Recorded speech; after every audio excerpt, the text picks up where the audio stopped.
नमस्कार दोस्तों, स्वागत है आप सभी का मेरे यूट्यूब चैनल माइकी मिन में। तो दोस्तों, इस वीडियो में हम इग्नू का जो कि कोर्स हम डिस्कस कर रहे थे, लेक्चर ले रहे थे, उसका ये हमारा अगला सीरीज़ है। BLIS 226 का ये लेक्चर है। लेक्चर सीरीज़ 7 है। इससे पहले 6 और लेक्चर डल चुके हैं। अगर आपने वो नहीं देखा तो प्लीज़ करके पहले वो देख लें। टॉप 30+ क्वेश्चन को डिस्कस करने वाले हैं इस वीडियोस में, और इसी के साथ जो हमारा 2 to 6 का जो ये सब्जेक्ट है वो कंप्लीट हो जाएगा। और ये लास्ट ब्लॉक और सेकेंड लास्ट ब्लॉक से कवर किया है ये लेक्चर्स को हमने। और जब आप लास्ट ब्लॉक को पढ़ेंगे तो उसमें कुछ भी नहीं है, सारा थेरेटिकल है। It is all about human resource development. तो थेरी बेस्ड सारा चीज़ है उसमें, और आप एक बार पढ़ेंगे तो आपको खुद समझ में आ जाएगा कि उसमें से ज़्यादातर क्वेश्चन आपको नहीं देखने को मिलेंगे। पहले के जो 3 यूनिट्स है, अगर आपने यूनिट्स हैं जो आपके 3 ब्लॉक हैं, उनको अगर आपने अच्छे से कंप्लीट कर लिया, कवर कर लिया, तो फिर आपको टेंशन लेने की कोई ज़रूरत नहीं रहेगी। तो फिर इसमें हम जो रहेगा 30+ क्वेश्चन को कवर करेंगे और MCQ फॉर्मेट में सारे क्वेश्चन होंगे। तो आप सभी से रिक्वेस्ट है, अगर आप चैनल पे नए हैं तो कृपया चैनल को सब्सक्राइब कर दें, वीडियो को लाइक कर दें और अपने दोस्तों में शेयर करना ना भूलें। और अगर आप अभी तक आपने हमारे टेलीग्राम ग्रुप को ज्वाइन नहीं किया है तो प्लीज़ करके पहले वो ज्वाइन कर लें, क्योंकि हर एक लेक्चर की जो PDF है वो हम लोग टेलीग्राम ग्रुप पे अपलोड कर देते हैं। लिंक जो है टेलीग्राम ग्रुप का वो इस वीडियो के डिस्क्रिप्शन बॉक्स में दिया हुआ है। आप वहाँ पे क्लिक करके टेलीग्राम ग्रुप को ज्वाइन कर सकते हैं। तो चलिए फिर लेक्चर को शुरू करते हैं।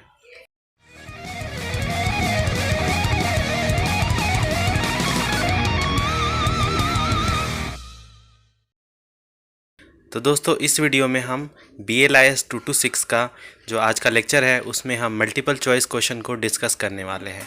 स्पेशल लेक्चर चल रहा है हमारा BLIS से रिलेटेड। BLIS 221 से 229 तक ऑलरेडी हमने सारे लेक्चर को कवर कर दिए हैं। 228 का लेक्चर रह गया है, वो भी आज एक शाम को लेक्चर अपलोड होगा। और उसके बाद हमारा जो है BLIS का ऑलमोस्ट सारा कंप्लीट हो जाएगा। और 221 का काफ़ी रिकमेंड आ रहा था, रिक्वेस्ट आ रहा था कि 221 का फिर से दोबारा से शुरू करें। तो हम दोबारा से 221 को फिर से कवर करेंगे, क्योंकि अब आपके एग्ज़ाम में बिल्कुल टाइम नहीं है। आज फर्स्ट है और ऑलमोस्ट आपके पास एक वीक भी नहीं है। तो इसके बाद जो है 221 से फिर से शुरू होगा। और इसमें जो लेक्चर नंबर 7 है, इससे पहले 6 और लेक्चर डल चुके हैं। अगर आपने वो नहीं देखा तो प्लीज़ करके वो देख ले, ऊपर आई बटन या हमारे डिस्क्रिप्शन बॉक्स में वहाँ पे लिंक दिया हुआ है। और आज का जो क्वेश्चन नंबर रहेगा वो 30+ रहेगा। तो सारे बहुत इंपॉर्टेंट क्वेश्चन हैं। तो चलिए फिर आज का लेक्चर शुरू करते हैं।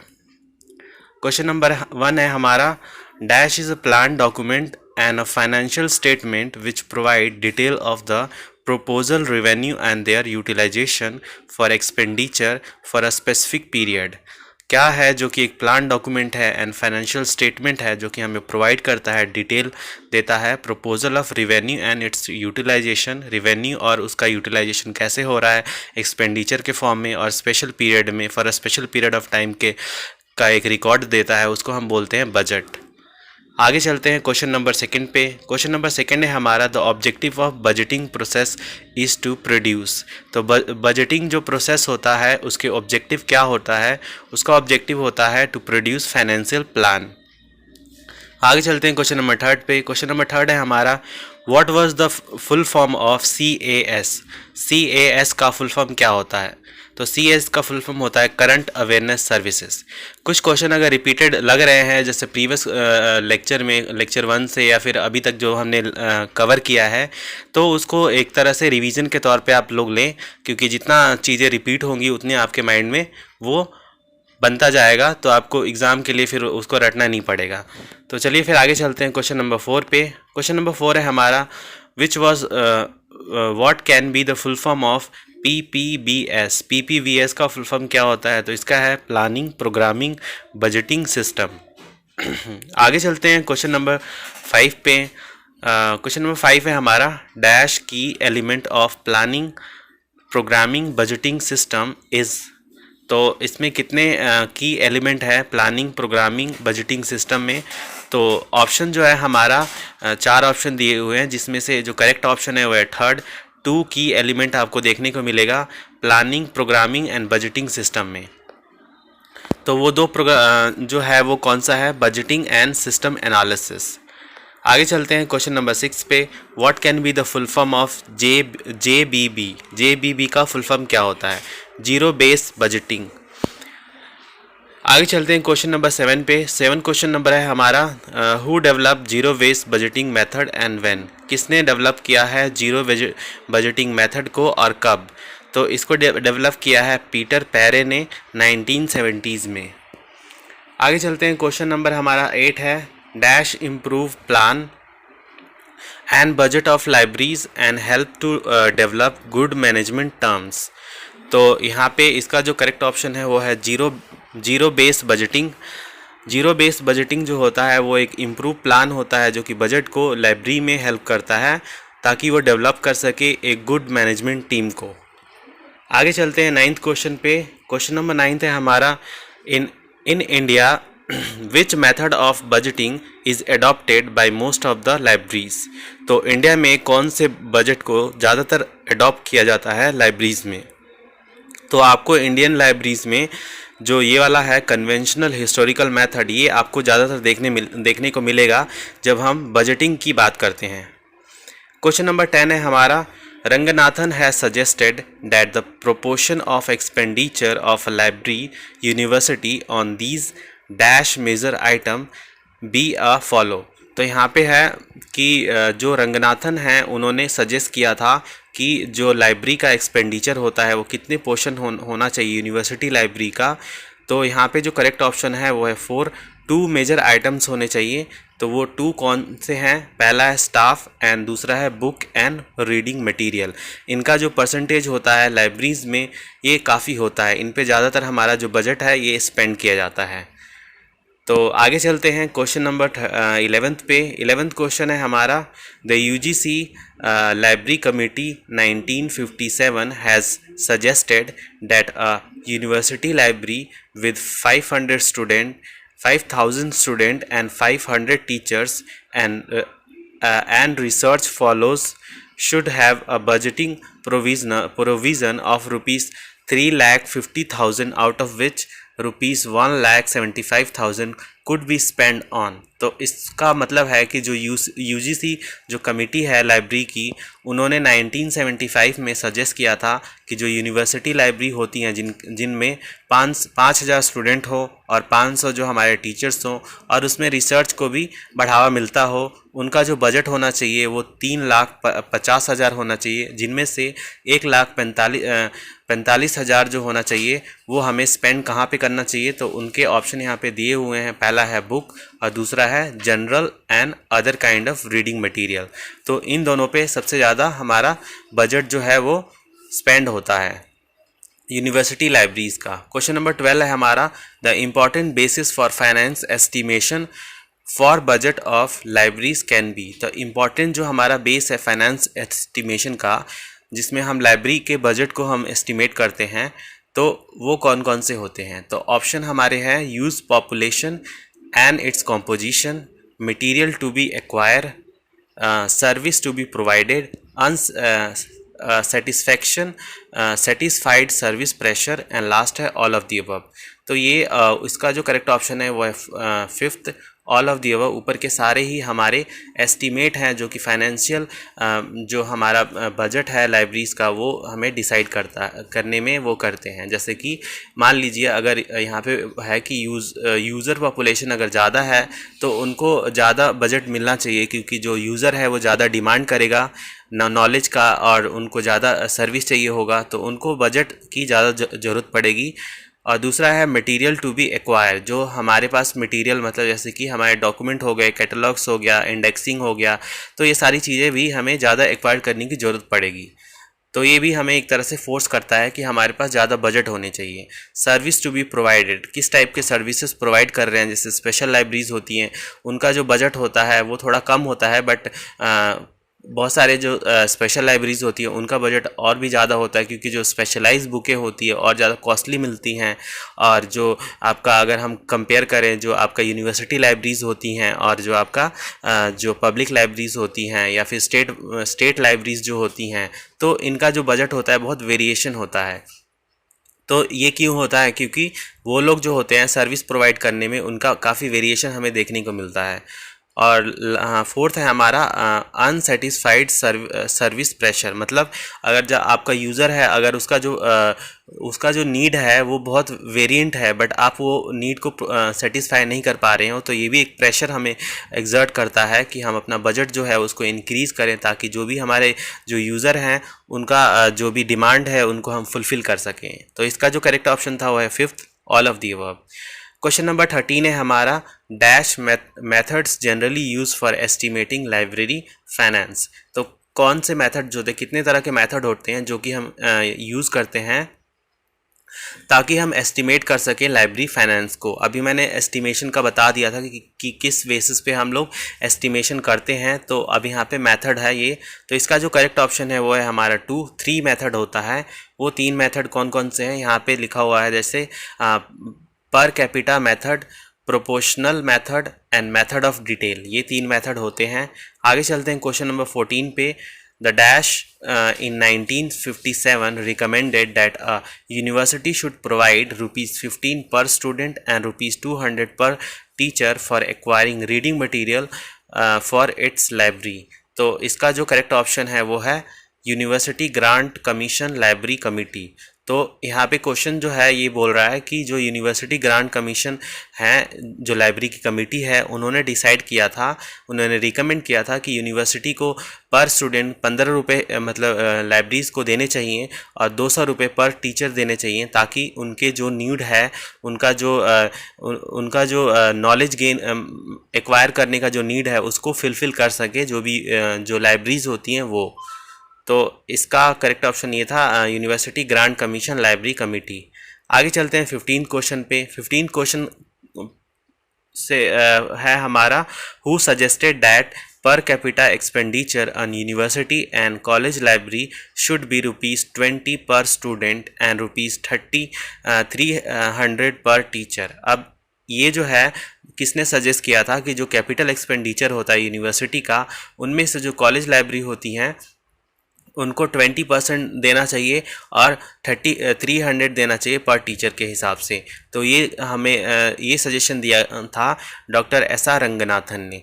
आगे बढ़ने से पहले आप सभी से रिक्वेस्ट है, अगर आप चैनल पे नए हैं तो कृपया करके चैनल को सब्सक्राइब कर दें, वीडियो को लाइक कर दें और अपने दोस्तों में शेयर करना ना भूलें। टेलीग्राम ग्रुप पे हम हर PDF का जो हमारा लेक्चर है उसका PDF अपलोड कर देते हैं। अगर आपने अभी तक हमारा टेलीग्राम ग्रुप को ज्वाइन नहीं किया है तो प्लीज़ करके उसको ज्वाइन कर ले। आगे चलते हैं 16 को। अगला क्वेश्चन है हमारा question number 16, the method of budgeting can be. तो मेथड जो है बजटिंग की अगर हम बात करें तो यहाँ पे 5 मेथड होते हैं। पहला है line item budgeting, formula budgeting, programme budgeting, performance budgeting and planning programming budgeting system. तो ये हमारे 5 है और लास्ट में है यहाँ पे जीरो बेस्ड बजटिंग। तो ये सारे मेथड है हमारे। जब हम बजटिंग करते हैं तो ये सारे मेथड इनमें से कोई एक हम इस्तेमाल करते हैं। किसी भी ऑर्गेनाइजेशन का जब हम बजट प्रिपेयर कर रहे होते हैं तो इनका हम इस्तेमाल करते हैं। आगे चलते हैं क्वेश्चन नंबर 17 पे। 17 क्वेश्चन है हमारा, what can be the full form of BE। BE का फुल फॉर्म क्या होता है? तो बजट एस्टीमेट BE का फुल फॉर्म होता है। 18th क्वेश्चन है, what can be the full form of RE का होता है रिवाइज एस्टीमेट। आगे चलते हैं 19th क्वेश्चन पे। क्वेश्चन नंबर 19 है, what can be the full form of HRM। तो HRM का होता है ह्यूमन रिसोर्स मैनेजमेंट। और काफ़ी सारे मतलब क्वेश्चन ऐसे हैं जो कि थोड़े बेसिक हैं, बट हम एक्सपेक्ट कर सकते हैं ऐसे क्वेश्चन भी एग्ज़ाम में, क्योंकि फर्स्ट टाइम इस तरह के एग्ज़ाम हम दे रहे हैं तो बहुत हाई चांसेस है कि इस तरह के क्वेश्चन आए। और यहाँ पे बता दूँ जो आपका 2 to 6 का जो लास्ट ब्लॉक है जो उसमें पूरा ह्यूमन रिसोर्स मैनेजमेंट का दिया हुआ है। एंड एक बार आप पढ़ेंगे तो आपको खुद समझ में आ जाएगा कि उसमें कुछ भी ऐसा नहीं है जो कि आपको समझ में ना आए। और वो पूरा थ्योरी बेस मतलब आपका ब्लॉक है, तो उनमें से बहुत ही कम चांसेस है कि क्वेश्चन फ्रेम होगा। तो आप उसको चाहें तो स्किप कर सकते हैं। बाकी के जो 3 स्टार्टिंग के ब्लॉक है उसमें आपके सारे कवर हो जाते हैं।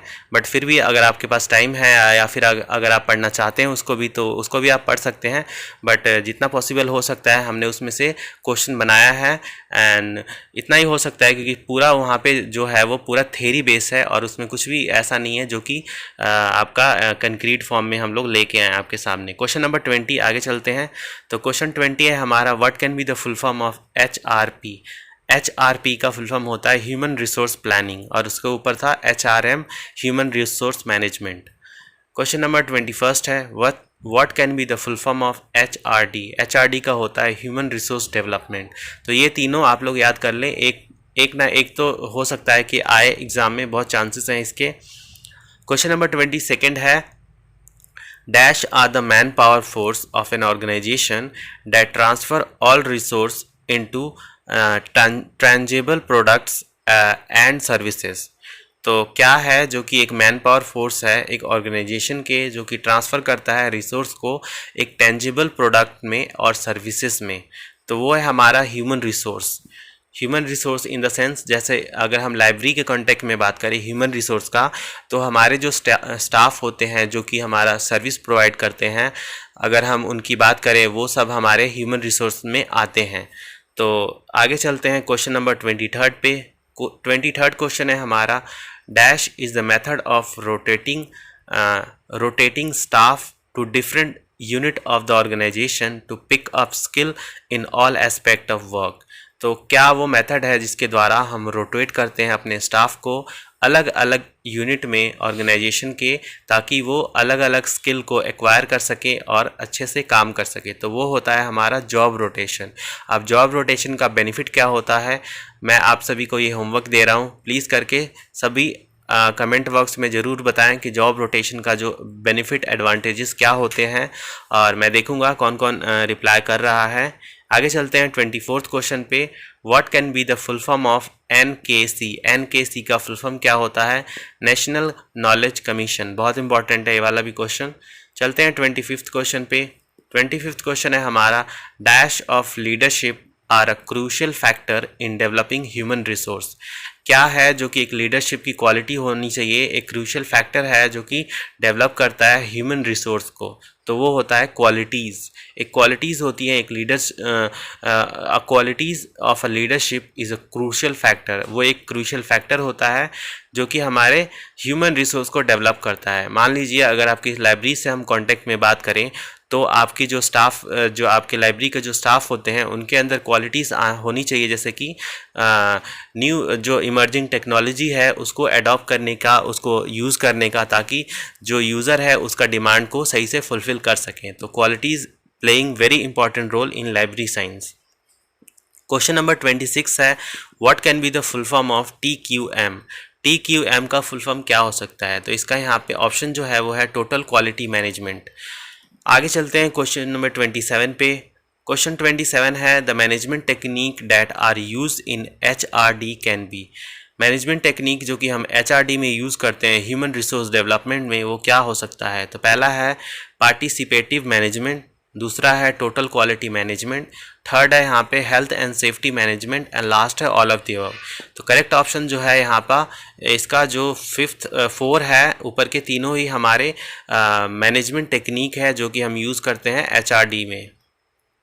आगे चलते हैं 28 क्वेश्चन पे। 28 क्वेश्चन है handbook of human resource management practice is work of. जो हैंडबुक है ये एक तरह से इन्होंने दिया हुआ है, मिशेल आर्मस्ट्रांग ने, ये इनका वर्क है एक्चुअली। इन्होंने लिखा है इसको handbook of human resource management practice.